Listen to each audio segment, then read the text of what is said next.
Oui, après le défilé, les commentaires, ce fut beau, très beau hier sur le boulevard du Général de Gaulle. Ainsi, l'Observateur, à sa page 6, image à l'appui, affirme que civils, militaires et paramilitaires ont gratifié le public d'un défilé qui marquera à jamais le Sénégal indépendant.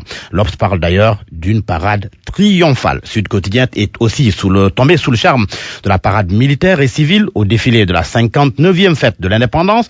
Et comme pour rendre à César ce qui est à César, Sud s'exclame chapeau bas. Message adressé aux écoliers, majorettes, entre autres, qui étaient en démonstration, et aux militaires et paramilitaires qui étaient droits dans leurs bottes. Pas que. Sud ajoute que l'armée a exhibé son arsenal. Les images font foison dans la presse du jour, tout simplement impressionnant selon Tribune, qui rapporte que les forces de défense qui ont été renforcées en moyens ont démontré la force du Sénégal devant de nombreux autres venus des 5 continents. Le Soleil s'y met aussi. Pour le quotidien gouvernemental, l'armée assure et nous rassure. En tous les cas, Enquête souligne que le défilé militaire a été une véritable démonstration de force et de puissance militaire.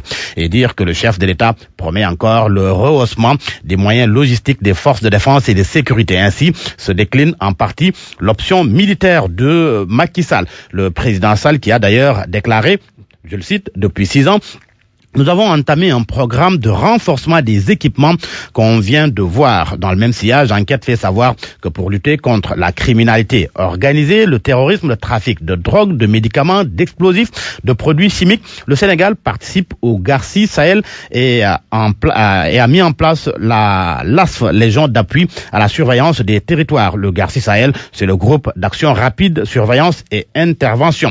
Alors, la veille de la fête de l'indépendance, le chef d'État s'est adressé à la nation et ce matin, les journaux se font l'écho du discours. Les Échos indiquent que les valeurs citoyennes ont été au cœur du message à la nation du chef de l'État.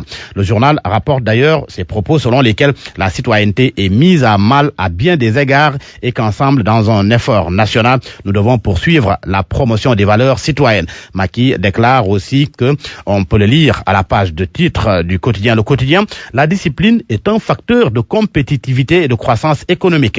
Titre du journal Le Quotidien, Macky, la citoyenneté au cœur. Et c'est parce que la citoyenneté, le respect des règles et des valeurs sont les principales questions qui ont été abordées par le chef de l'État dans son discours.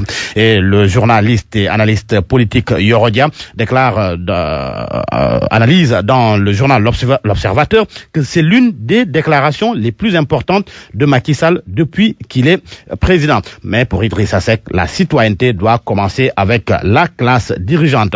La classe dirigeante au rang desquels les ministres. Et l'on attend aujourd'hui, ou bien dans les heures qui suivent, la formation d'un nouveau gouvernement. Le sujet fait d'ailleurs la une du quotidien LAS qui nous apprend que Mahammed Boun Abdallah Dionne démissionne ce matin. Qu'attend Moustapha Niasse de la prochaine équipe gouvernementale? En tous les cas, il veut un gouvernement efficace, de citoyens compétents et recommandables. Dans le journal Les Échos, le président de l'Assemblée nationale déclare que le président Sall va chercher un gouvernement qui se souciera des préoccupations fondamentales et prioritaires de la communauté nationale. Il ajoute que le dialogue aura bien lieu. Quiconque est opposant au dialogue s'oppose à l'avenir de la nation.